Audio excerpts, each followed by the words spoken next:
I saw you like wave and I was like, I'm still figuring out like how Yes. this whole thing works. Nope. 100%. I feel you. All right. Myself adjusted here. Let's see. Sure. So I don't know if you want to record. I'm going to try to screen record. Okay. Yeah. And we'll see how that goes. Because it doesn't work with headphones. Okay. So I tried that already. You're like, we've made an attempt. Yes, we did try. All right. Let me. I feel like I'm going to knock a lot of stuff off my desk here. Alrighty. Yeah, I was trying to offload some things from my phone so I could actually, you know, do that. Yeah, they're big videos, so they take up a lot of space, but that's okay. Alrighty, let's see here.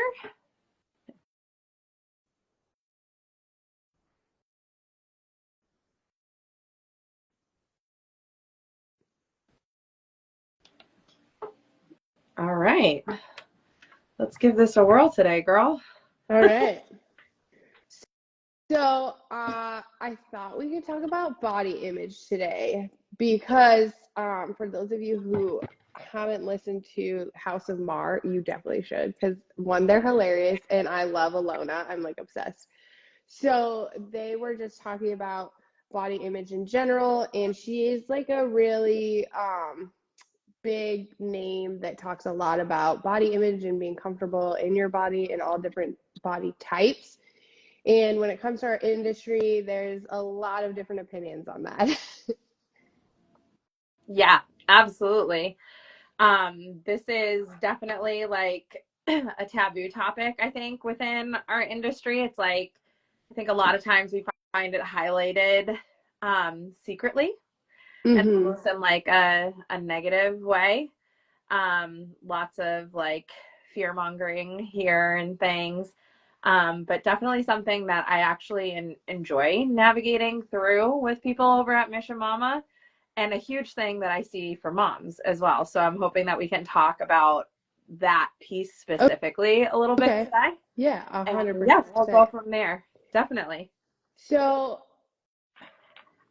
with your mom specifically, like what do you see? Like, do they come in already having body image issues and then that is just like amplified postpartum or during pregnancy even? Like what do you see mostly with your moms? It's definitely a combination, unfortunately, because I work mostly with women. I think that a lot of this exists prior to pregnancy. And I definitely see that the most often. This is something I've struggled with all my life. And now my body has changed again postpartum or during this pregnancy, and then again postpartum. And I'm trying to figure out kind of like what my existence is at this point. How to be happy in my body or how to change my body so that I'll feel happy again. Yeah. I know you've talked quite a bit on your personal experience on that. Do you think that has helped you aid them in navigating this? Because it's a touchy subject. Just if you don't want to say the wrong thing. Yeah, it definitely is. And yes, I feel like I'm always kind of like tracking the words that come out of my mouth when discussing this topic. However, that's one big reason that I do share so much about my own personal experience with body image issues and even, dare I say, body dysmorphia, is because I want there to be like a solid foundation for the fact that like nothing that I say is ever meant to be upsetting. That I've actually lived this and I'm still navigating these things.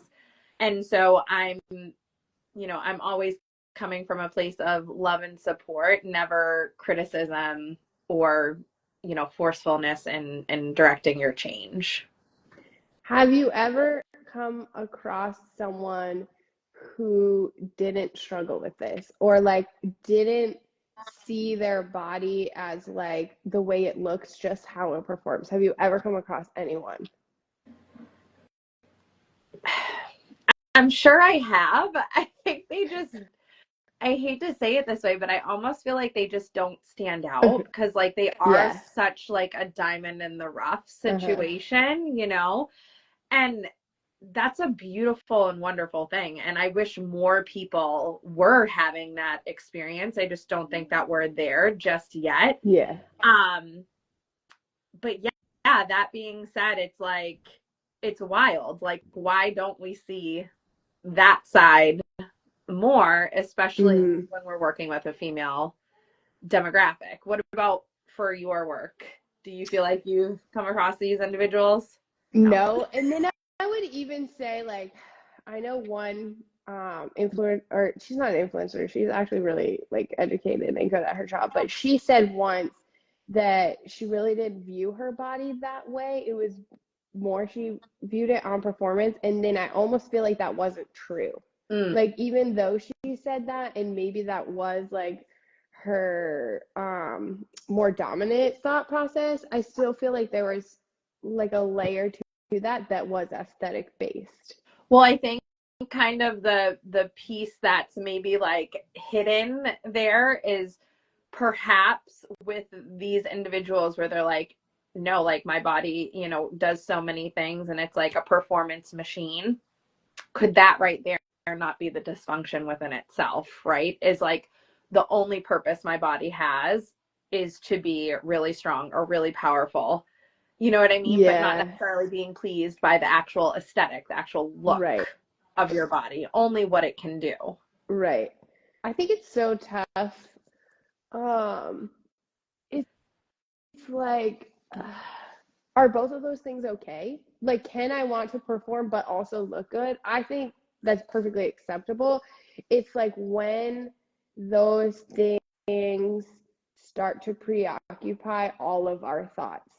I Yeah. think when it starts to control all aspects of our lives, it gets a little, and I can see both sides. I guess that's why I struggle so hard, because like I I myself like still struggle with it. So it's like, at what point does it become like, oh, it's just a goal, and like what point is it unhealthy? Right. Yeah, 100%. I'm definitely with you. I think a of I think a lot of this is like twofold almost, and I think most people are just trying to find a place of like comfort Yeah. within this taboo topic of Mm-hmm. like body image, body identity, like how you feel, what your relationship is with how you look and Yeah. what you can do. Right. And yeah, so uh, I'm with you. It's like, but this also makes it one of my favorite topics to discuss, is just that like you really can go so deep and in so many different directions with it. So So true. So I think I kind of like where we were going when we first kind of opened the topic. You said that they already come to you with body image issues. And I remember in school, I researched the female athlete triad, mm-hmm. and they showed eating disorders in kids as young as 6 years old. Yeah. So Yeah.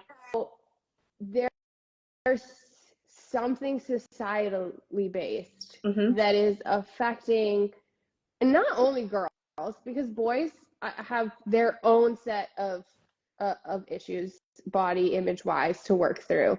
But there's something way before we ever get them. Mm-hmm. Yeah. Um, yeah, so that's, and we both have young girls, and I just remember that being one of my biggest fears, is I didn't want her to have to go through the things I went through, and like, how do we stop that process? So maybe we could talk a little bit about like before they come to us, and then what we do from there, maybe? Yeah. Yeah, it's definitely something like the exposure is at such a young age. I remember I was watching a kids movie with my daughter one time, and like they were saying like big fat this and big fat colossal this, and like just using all of these like pun intended large words to describe a character's body size. And it like stopped me dead in my tracks. I was like, wait what a are you doing here? What did they just say? Laws change. You know what I mean? Yeah. But I think the tactic that I have adopted, and also that I'm still in the process of like grooming a little bit, because I don't think I've got it right just yet. I don't know that I ever will. Yeah. But is coming to this idea of body neutrality. So not necessarily like love or hate, you know, like or dislike, but just kind of being more neutral. And I think with that, giving the term fat, one, identifying it as what it is, right? It's something that our body has. It's something that's alive. It's something that food is composed of. Right. Not an adjective. I mean, it is, yes, it can be. However, these are different ways that we can present it. And then also really talking about and always discussing with the fact that like no one body type is ideal. That people may think that, we may hear that, but that bodies come in all different shapes, sizes, colors, levels of health, right? And that like not everything is within our control when it comes to those factors, and that they can all be desirable in different ways. And when in your journey did you I don't know, I don't know if there's like one point, but where you were like, okay, enough is enough. Like I can't keep tearing myself down all the time. Like something has to change. Was there like a specific moment for you? So much later than I wish it was. Yeah. Yeah. Right? And I'm going to bounce this question back to you too, because I'm also curious and want to get your perspective on all of these things as well. But yeah, I think like after I had Nathan, Okay. which was only 3 years ago, you know, and I remember after having him, like a couple different instances stand out in my mind, but like one was kind of battling back and forth with like, okay, I want to lose this baby weight. How am I going to accomplish that goal? Am I going to calorie count? Am I going to weigh and measure? Am I going to macro breakdown? What app am I using? Like all of these things. And everything just felt so damn overwhelming. Like I was just like, I don't have the bandwidth to do this. I don't have the time to sit here and enter my food and do this and that. And there are trainers out there that would look at me and be like, you're making an excuse. And my opinion, and what my professional opinion, and what I share with my clientele is that no, if I were choosing to make excuses or continue to live in fear, then I would have tracked. Because for me, that was further keeping me tied to restriction and to a desire to change my body and have that be the only way that I would be satisfied with the body I was living in. Rather than having a hard breakup with dieting and saying like, how can I feel about my body and what can my body do when I take the pressure off and I just focus on things that make me feel good, things that give me energy, and also become very aware of how each of these things feel at different stages. And one thing that I always say to my clients is that a lot of times with body image changes, we are playing this game of love and hate. And typically we hate our body, or I know that's a strong word for some, so we dislike or desire to change our body, so that we will love it, or so that we can like it, or so that we will tolerate it, right? And I always say to them, when's the last time you wanted to do something really nice or really good for someone you hated? That's a good point. I never really thought about it that way. And I'm like, why would it be doable to long term continue to show up for a body that you dislike so deeply? But if we can flip that and have you show up because you love yourself and you want to be healthy and you want to take care of yourself and you want to really step into all that you are capable of, what could that look like? And that just opens up, like, I'm literally getting teary-eyed right now, but like that just opens up like a whole new world of possibilities for them. No, I get that, and I feel that. I also came to this realization very late. I would say actually working with my current coach now is the first time ever I have not been focused on how can I make myself smaller. For the first time ever, I've been doing this for 10 years now. And it's actually really weird because I'm looking at my food in a performance aspect that I've never looked at it before. So like, what do I need to eat in order to be able to go on these longer runs?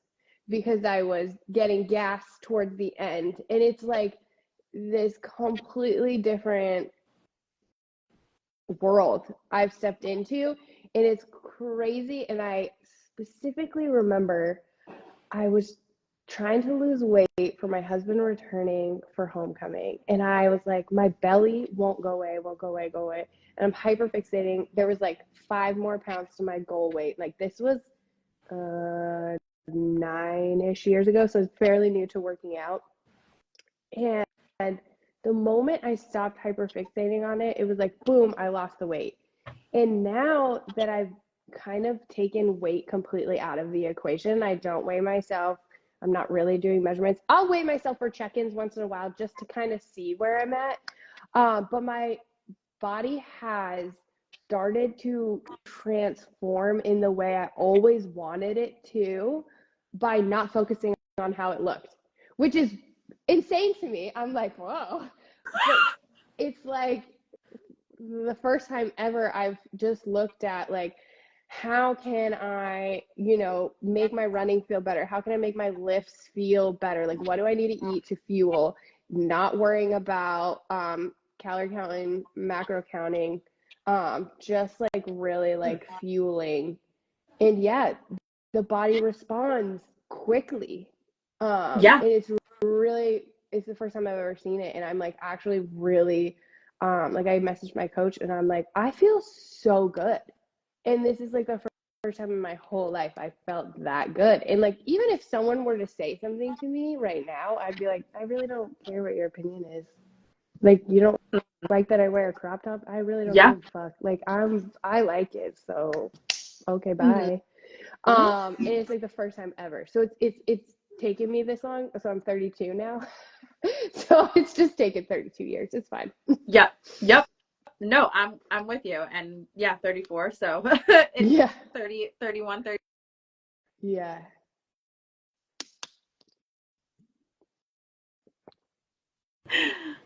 It's just, sorry, I lost you for a second. No, that's fine. I said, there goes my screen recording because I don't have enough storage, but we'll sort it out. Okay. Yeah, so it's interesting. So now it's like, how do we take this little magic that we just found and like get our clients to trust us enough to literally abandon everything society has ever told them? Oh, I love this question. I love this question because it's so hard. But let's I feel like a little bit of framework here. So like so I actually introduced like when I first, and it's so funny because when I first opened, I introduced this workshop called a No BS approach to health and wellness, right? And I put so much time and effort into building out this workshop, and I presented it and it went well, and I was happy with it at the time. But like something still felt gross about it, right? Like we were still talking about CECO, like calories in, calories out. Like I was still giving information on that. And it just like stuck with me for so long. I was like, I don't even want this information in here. I was like, how do I just like take this out, but still provide valuable information to people where they're understanding that dieting, restriction, negative body image is all just working against our ultimate goal achievable, right? Mm-hmm. Or achievement. And so I scrapped it. I completely redid the entire workshop.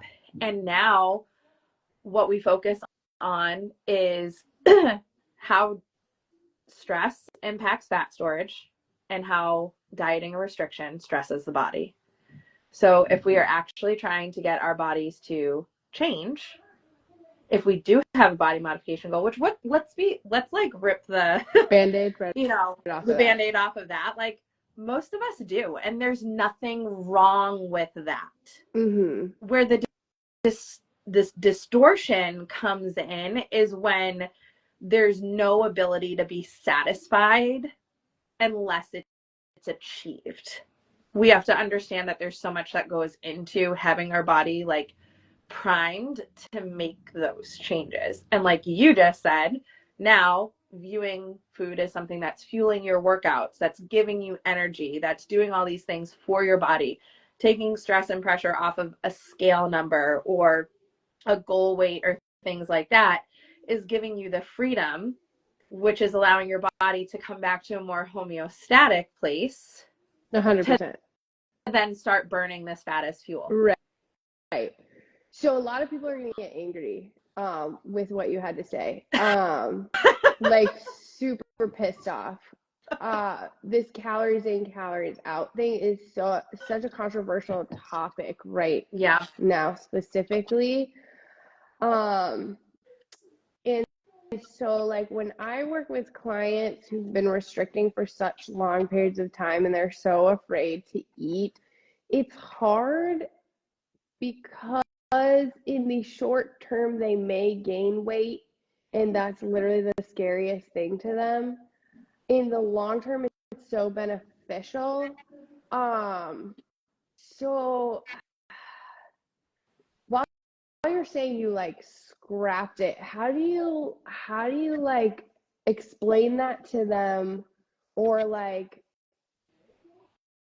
valid, like if we're eating in extreme surpluses, yeah, we may gain weight. Like how do you navigate that?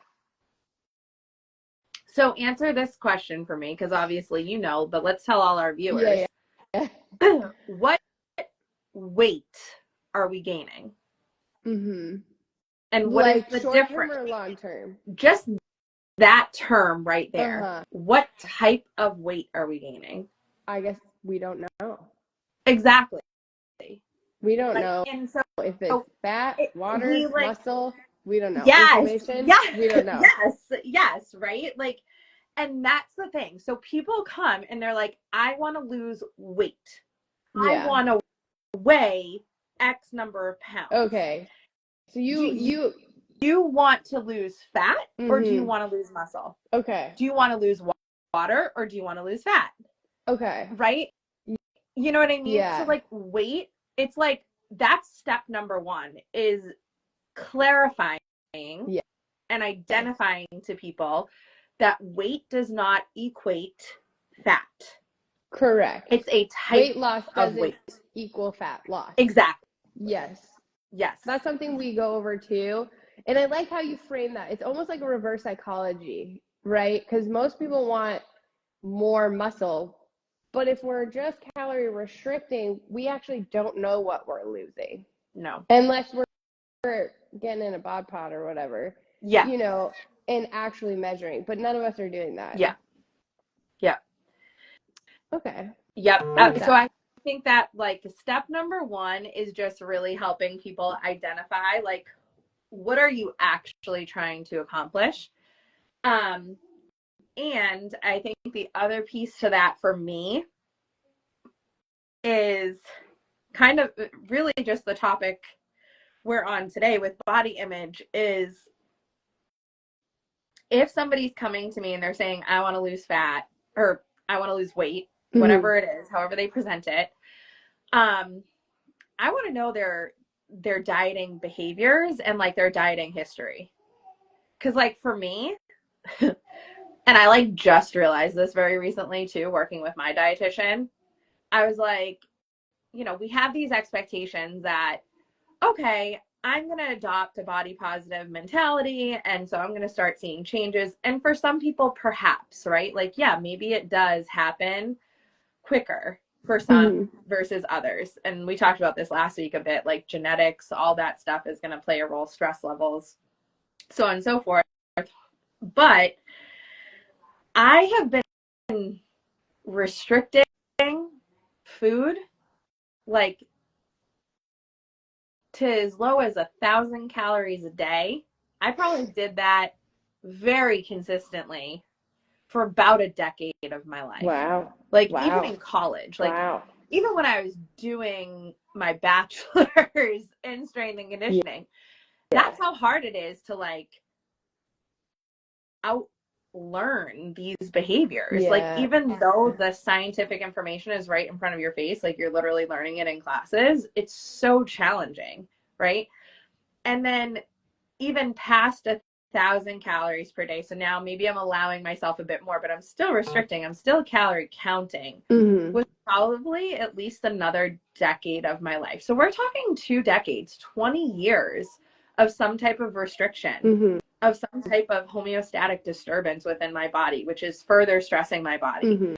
And now I'm a mom, and now I'm having sleep disturbances, which are directly correlated to stress, and thus stress to sleep disturbance.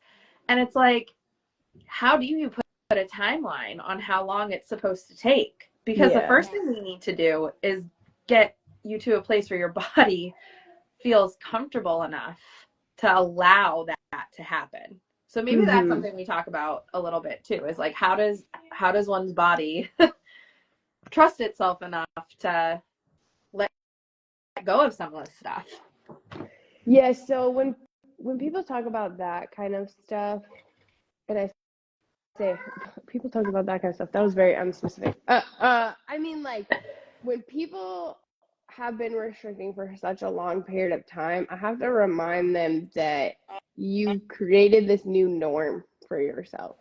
So like your body's doing all of its processes at 1,000 calorie level, right? Like let's say 1,000 calories, and that's what it's been used to for so long. And it's like you completely change your metabolism. So now it's like we have to kind of try, and they have like these reverse diets and like all this stuff, but really it's like we have to get you out of eating less than what a toddler is supposed to eat and actually what a grown human being is supposed to eat to function. Like the fact that your brain needs 130 grams of carbs just to, you know, work, and we're still like restricting carbs and like thinking that's what's getting all this weight gain is like, okay, but like maybe because your brain is trying to get fuel. Like maybe you want this cake because your brain is starving. I mean, I don't know. I'm just putting it out there, you know? So it's like, it's really hard because everyone's just telling you calories in, calories out, calorie deficit, but I'm already eating 1,000 calories a day. How low can you go? Yeah. Like, yeah. And also, who wants to live like that? to your body, not your body, but to a human body, right? Calories are calories. I could put you in a calorie deficit to 1,000 calories and say, eat 1,000 calories worth of cupcakes, and you'll probably drop weight. Are you going to be the healthiest human being in the world? Definitely not. Right. Right? So, like, what is your food consisting of? Yeah.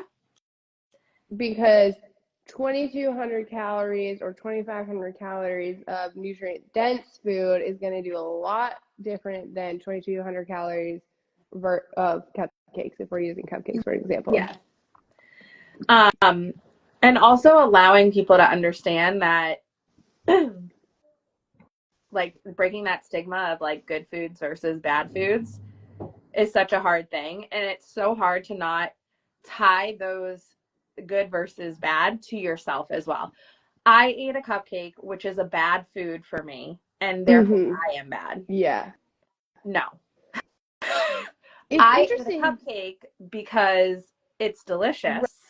Right. I thoroughly enjoyed that cupcake.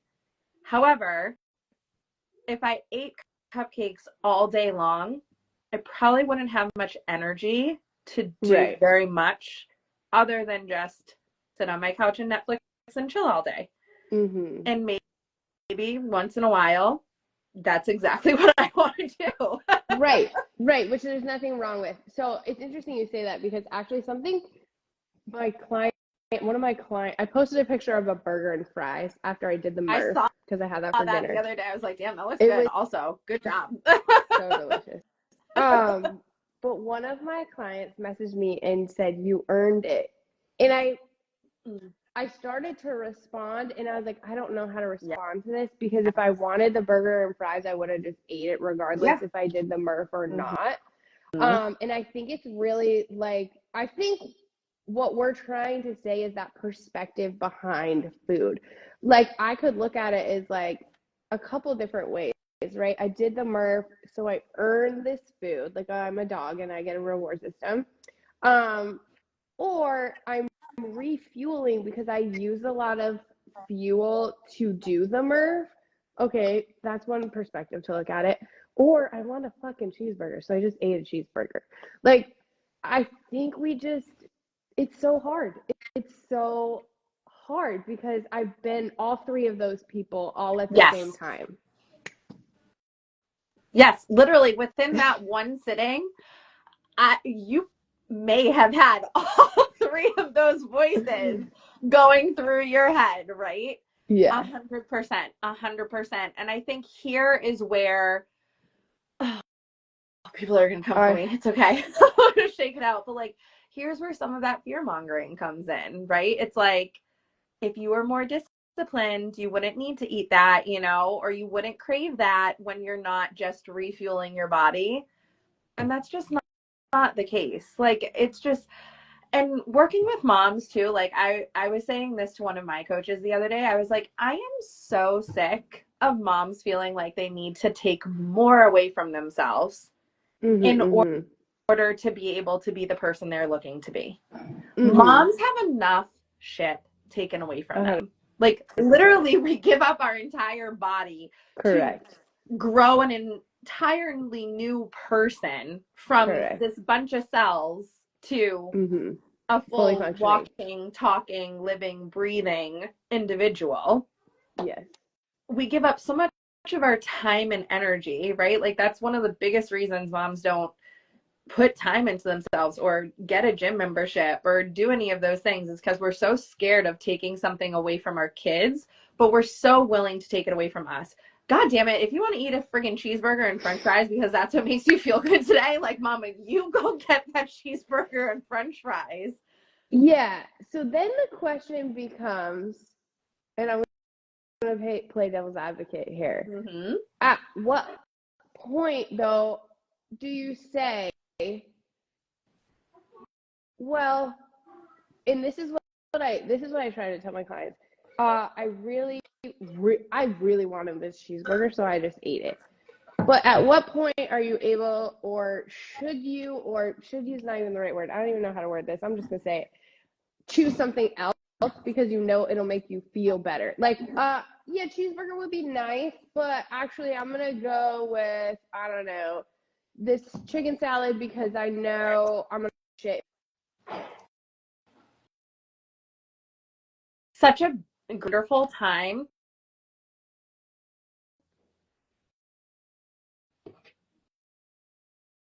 I didn't catch the last part. No, you're good. I got you back now. So my question was like, how do you navigate that? Yeah. Like, I want the cheeseburger, or I want to make healthier choices, or like, is that even? Do you even use that wording? I don't know. Yeah.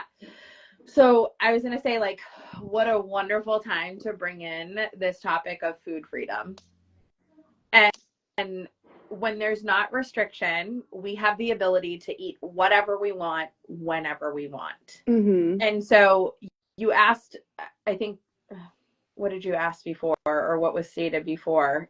Essentially, like, that sometimes when you're getting people's like dieting and food history, we might have to gain some more weight. You know what I mean? Gain some weight in order to lose some weight. So I think my side of this approach is sometimes we may need to spend some time in an experimental learning phase, as opposed to a goal-driven phase. And so in that experimental learning phase, we're really focusing on allowing ourselves to eat the things that are there without judgment, and pulling more attention and awareness and mindfulness to how those foods make us feel. Do we have energy to go and do things and make it through the rest of our day? Do we feel sluggish? Do we feel weighed down? Do we have that like sugar rush or like sugar stomach because of what we ingested, right? And so having awareness around that could be the difference between, oh, I really want a burger and French fries. No, I think I really want a burger. I'm okay not having the fries right now. I can get fries next time. And I'm going to get a side salad because I feel like I need something fresh, something light. I'm going to have a big burger, and I'm not going to tell myself to stop until I'm satisfied. So having it will be nice and light, and I think I'll have a better experience afterwards. So like, I was just going to say, so I think opening up that food freedom, which comes from more habit-based learning of how we navigate these choices, is a really powerful tool, but it can feel really intimidating because people feel as though they can't trust themselves. Right. I also like that approach because it's small incremental changes that add up over time versus trying to change everything at once, which I try to like drill home to my clients is, if you change everything all at once, you're never going to stick to anything. Like, it has to be those small switches. Like, let's just like pick one thing. Like, also maybe like instead of taking away, we just add. So I'm also a big proponent of, let's add vegetables with every meal. Let's add protein to every meal instead of taking away. And usually people end up eating less but more food because they're satiated longer. So they don't have that, oh, I ate and now I'm super hungry again. And I like that approach because you can do it in the small incremental ways, like trading out the fries for salad if that's what you want to do that day. Excuse me. Yes. And I love the slow, gradual approach. I often will be like, let's address your exercise first. And kind of save the food thing. Because I think lots of times I see kind of two things happen in like two different time frames. So one is we start feeling more energized and more accomplished and more pride with our body and all that it's doing when we start exercising. And then we usually start noticing, like, either I'm very hungry throughout my day and I can't find satiety, Yes. or I feel like I don't know what to eat because I'm feeling like very sore or very drained Right. after a really intense workout, or my soreness is, lasting days at a time as opposed to maybe a 24 to 48 hour Right. span, things like that. So it's almost like waiting for the opportunity to touch on food Yeah. versus like, yes, diving into like multiple buckets at the same time. Yeah, I would say, especially if I have like a repeat dieter, um, that's something like nutrition is so, it's just huge, right? Like it's just so complex when we get to it. Um, and it's like, what do you share? What do you don't share? But I find that if we wait a little bit, let them start focusing on like these gains in the gyms and things like that, they will come to me and be like, I'm really hungry. And I'm like, that's a good sign. Yeah, great. That's saying what we're doing is working. So like, let's see what we can do to like help you out. Because and people are not going to be super excited with me either, but I don't think you need to be starving if you want to lose fat. And people are going to be really mad about it, but like, I don't know. Like, it just, I think you may be a little hungrier, but like, there's also things you could do. Like, you could eat a whole entire watermelon.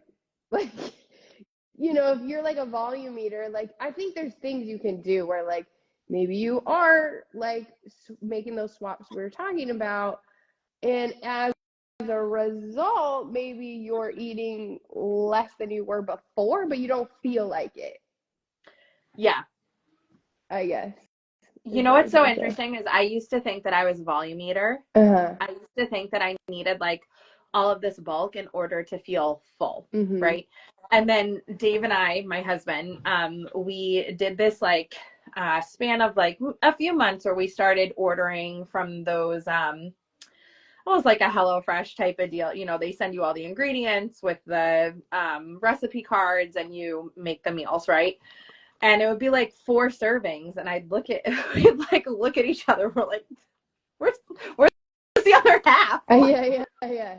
Right. And so we'd get to the end of it and I'd be like, oh my God, I'm still so hungry. And so I was like, it's because there's not enough volume. Like, I need to have a larger portion, this and that, whatever. And my dietitian said to me, she was like, I'm curious. She was like, what does fullness feel like for you? And I was like, I don't know. I just like full. And she was like, okay, full or stuffed? And I was like, no. I know what stuffed is. I'm looking for fullness. And she was like, okay, so what does that feel like? And I was like, I don't know. Cause like, like, no, I don't know if people do know. So like, yeah, that's one question that I have for people is like, what is your, and I don't even love the word fullness, but like, what is your satiety? What is your satisfaction? What is your, I don't want to take another bite, right? Because we always could consume more, right? Like I could totally sit there and, multiple plates of food if I wanted to. Yeah. But like, what is that last note of comfort before you step into the place of like overconsumption, overfullness, discomfort? Yeah. Like what does that actually look like? And it was when I started paying more attention to that I was like, I don't think I am a volume eater. I just don't think I knew how to feel full without that, like, oh, if I take another bite, I'm gonna burst. Yeah. Yeah.